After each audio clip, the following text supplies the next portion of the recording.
बिस्मिल्लाहिर्रहमानिर्रहीम। तो आज डेट है 6 सितंबर 2020 और क्लास 10th सब्जेक्ट साइंस। आज हम बात करने जा रहे हैं एवोल्यूशन ऑफ आइज़ के बारे में। चूँकि डिफरेंट एनिमल्स जो है डिफरेंट आइज़ पाई जाती हैं और ये आई जो है it is a complicated structure. It is a very complicated structure जो इवॉल्व हो गई है in stage which has evolved in stages. और जहाँ तक हम सबसे सबसे प्रिमिटिव आई की बात कर रहे हैं, जब हम सबसे प्रिमिटिव आई की बात कर रहे हैं तो वो जो प्रिमिटिव आई है वो प्लेनेरिया में पाई जाती है। ये एक फ्लैट वर्म है और इसमें पाई जाती है। इसमें ये रूडिमेंट्री आई होती है। अब एक्चुअली रूडिमेंट्री सबसे प्रिमिटिव किस्म की आई, सबसे सिंपल आई। और ये आई जो है ये इसमें डिटेक्ट लाइट करती है। प्लेनेरिया में ये आई डिटेक्ट लाइट करती है। ये आई स्पॉट्स होते हैं यहाँ पे प्लेनेरिया में जो लाइट को डिटेक्ट करते हैं। इसके अलावा इंसेक्ट्स, ऑक्टोपस, इन्वर्टिब्रेट्स उनमें भी डिफरेंट किस्म की आइज़ पाई जाती हैं, लेकिन जो सबसे सिंपल है, सबसे सिंपल आइज़ मौजूद हैं। ये आइज़ जो हैं डिफरेंट स्टेज में बन गई हैं। आहिस्ता आहिस्ता से जब एवोल्यूशन होती रही, एवोल्यूशन होती गई और एनिमल्स डिफरेंट किस्म की स्पेशीज़ इस अर्थ पे वजूद में आ गई, तो उनका जो स्ट्रक्चर का ऑफ आई था वो कम्प्लीकेटेड हो गया, वो कम्प्लीकेटेड हो गया बनस्बत और डिफरेंट स्ट्रक्चर्स भी बन गई। एक तो कॉम्प्लिकेटेड हो गया और डिफरेंट स्ट्रक्चर्स आए के इसी फ्रॉम द वेरी सिंपल और प्रिमिटिव आई इवॉल्व। यानी कि पहले जो एनिमल्स थे, सपोज जो प्लेनेरिया था, इसमें रेडिमेंट आइज़ थे, सिंपल काइंड ऑफ आइज़ थे। ये वो आइज़ थे जो सिर्फ लाइट को डिटेक्ट करते हैं और इस तरह से ये प्लेनेरिया जो है अच्छी तरह से सर्वाइव करता है। although the animal is also simple and it has a simple eyes, but when we see its evolution, it has evolved over thousands of years and that has resulted in the complicated structure जो आज हम eyes देखते हैं animals के अंदर, चाहे human beings के अंदर देखते हैं, एनिमल्स के अंदर देखते हैं, तो जो स्ट्रक्चर है आई की वो बिल्कुल कॉम्प्लिकेटेड है and that has evolve in stage. यहाँ से पता चलता है कि एवोल्यूशन ऑफ आइज जो है ये दरअसल इनका एक कॉमन इंसेस्टर है। इनका एक कॉमन इंसेस्टर है जहाँ से वो डेवलप होती गई से डिफरेंट स्टेज में वो डेवलप होती गई और एक कॉम्प्लिकेटेड स्ट्रक्चर आई बन गई। इसके बाद है evolution of feathers. Evolution of feathers evolution change जो प्रोड्यूस है, कभी कभी क्या है समटाइम इसकी एवोल्यूशनरी चेंज एनिमल्स के अंदर आती है and that comes for one purpose. उसका एक काम होता है, लेकिन अल्टीमेटली वो लेटर ऑन उस एनिमल के दूसरे फ़ायदे के लिए, दूसरे फंक्शन के लिए इस्तेमाल होता है। जब हम बात करते हैं फीदर्स की, तो ये फीदर्स जो है इनका पर्पस था बॉडी को हीट अप करना। बॉडी को इसका पर्पस था बॉडी को हीट अप करना। तो हम जब डिफरेंट एनिमल्स देखते हैं, जब हम हैनस देखते हैं, सपोज हैनस देखते हैं, जब हम बात कर रहे हैं बर्ड्स की, हैनस की बात कर रहे हैं, हैनस जो हमारे घरों में होते हैं, तो उनमें जो फीदर्स होते हैं उनका काम होता है टू गिव हीट और to keep the body of this hens warm. लेकिन क्या हुआ कि जो ये हैनस थे ऐसे आहिस्ता आहिस्ता इन फीदर्स के अंदर चेंज आती गई, फीदर्स के अंदर चेंज आती गई। तो नाउ ये फीदर्स जो हैं ये इस्तेमाल हो रहे हैं for flying purposes. These feathers wire meant for giving warmth to animals, but with change in evolution, or when evolution occurred, these feathers are now used for flying purposes, for flying purposes. दरअसल क्या होता है कि thousands of years के बाद different species produce होते हैं और उन स्पेशीज़ में जब ये फीदर्स डेवलप हो गए, they used these feathers for not only for warmth but they also used these feathers for flying purposes. There is a close relation between reptiles and birds. Dinosaurs were once present on this earth. Dinosaurs कभी इस दुनिया पे मौजूद थे, उनके हमें fossils मिल गए, उनके हमें ये निशानात मिल गए।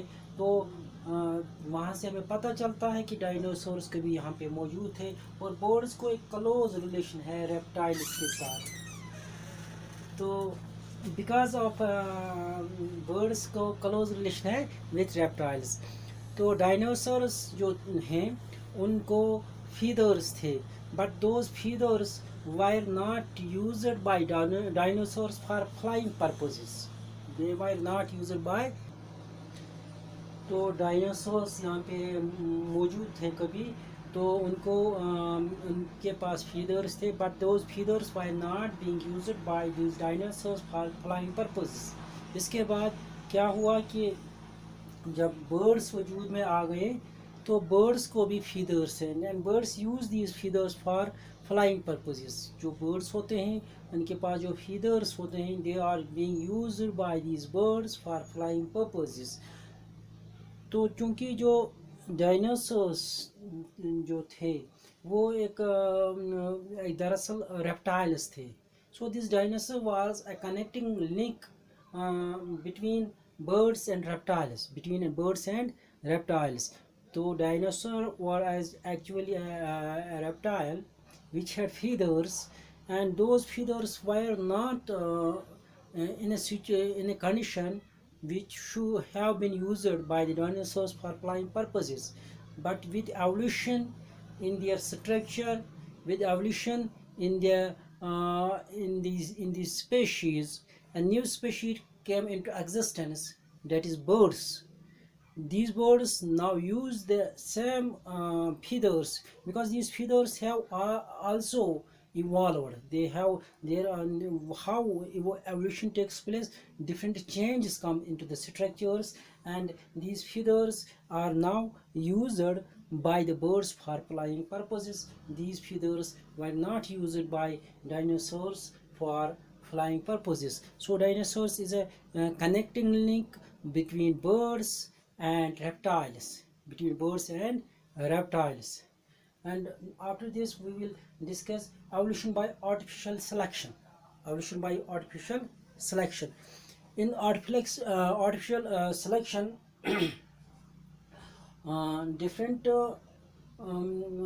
different structures come into existence from different structures. I mean say जो different species हैं वो दरअसल एक common ancestor से वजूद में आते हैं. Evolution takes place, and due to this evolution different species come into existence, and these species have the common ancestor. We are talking about wild cabbage.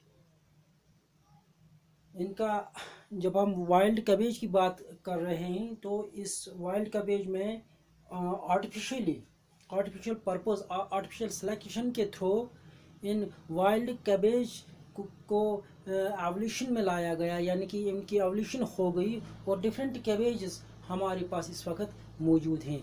Wild cabbage कभी पहले हमारे पास मौजूद होती थी, लेकिन अब भी हमारे पास मौजूद हैं, लेकिन इसके डिफरेंट डिज़ाइंस निकाले गए, यानी कि different designs, basic structures of species इसी वाइल्ड कैबेज से इवॉल्व हो गए, जो आज हमारे पास in the form of cabbage, broccoli, cauliflower, kohlrabi और केल की सूरत में मौजूद हैं. हमारे पास जो इस वक्त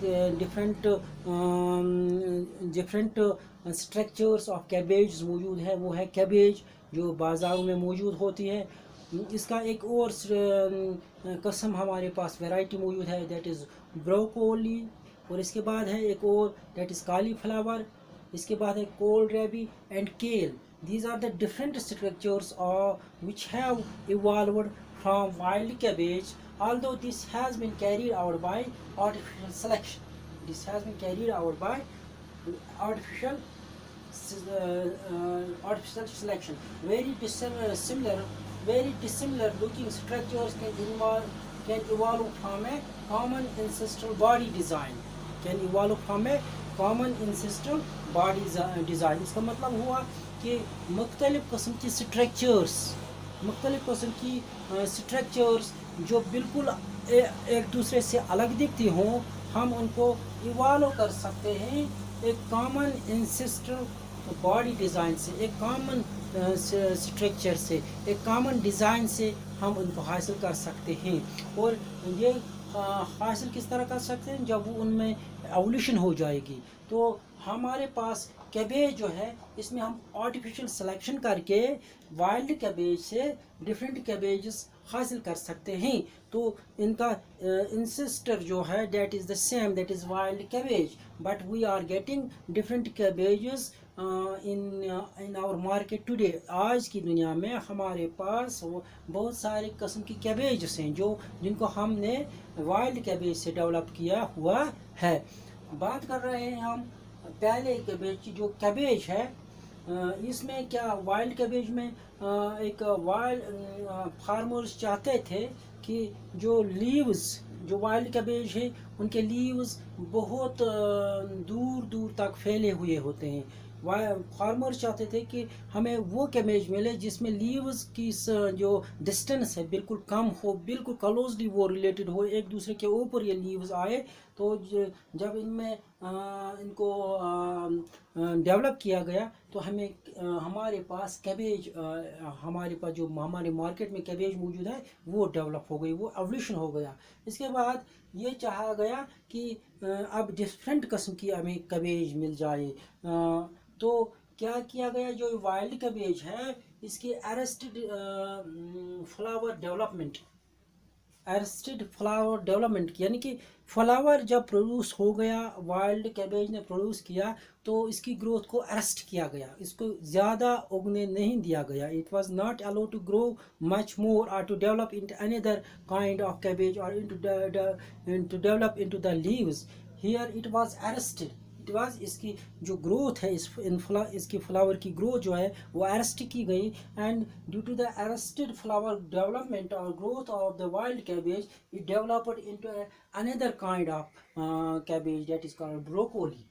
इसके बाद क्या हुआ कि sterile flower development, wild cabbage का स्ट्राइल फ्लावर डेवलपमेंट किया गया, यानी कि जो फ्लावर्स निकलते हैं उनको पोलिनेट नहीं किया गया। They were not pollinated, they were kept स्ट्राइल।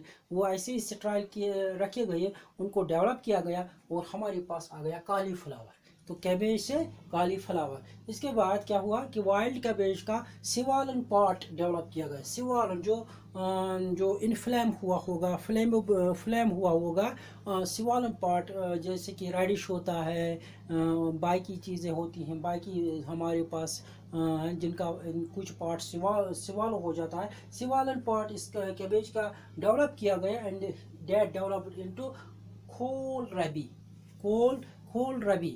रबी में डेवलप किया है। Now it is another type of cabbage. इसके बाद वाइल्ड कैबेज को अब चाहा गया कि नहीं, अब इसके पास लार्ज लीव्स होने चाहिए, और लार्ज लीव्स वाइल्ड कैबेज के डेवलप किए गए, दैट इज़ कॉल्ड केल। That is called kale. That what has happened in natural in this artificial selection, basically just wild cabbage is the common ancestor. ये common ancestor है जो develop हो गया है into the different cabbages, into the different cabbages. So evolution has taken place. Evolution has taken place in these cabbages, in wild cabbages, and it has changed into different cabbages. Now the species of these cabbage, broccoli, cauliflower, kohlrabi, kale, this has come into existence. This cabbage will now develop again and again. It will produce different generations. Now after some time, after some years, after 10, 100 years, 200 years, there will be new different species of cabbages. So it is clear that evolution has taken place, the body shape has taken place, and these cabbages cannot reproduce the same wild cabbage. If they will be brought back and crossbreed with these wild cabbages, and we would like to get wild cabbage, and we are expecting that we will get back wild cabbages, that will not be possible. There will be different species, there will be different species which will not have the ability to produce back the ancestor generation. That will not be possible. So we will say कि different species जो है इस तरह से develop हो गई हैं cauliflower के. This was all about evolution of eyes, कि किस तरह से evolution of eyes हो गया है और कहाँ से कहाँ तक पहुँच गया है. evolution of feathers, कभी ये worms के लिए इस्तेमाल किए जाते हैं थे, आज ये इस्तेमाल हो रहे हैं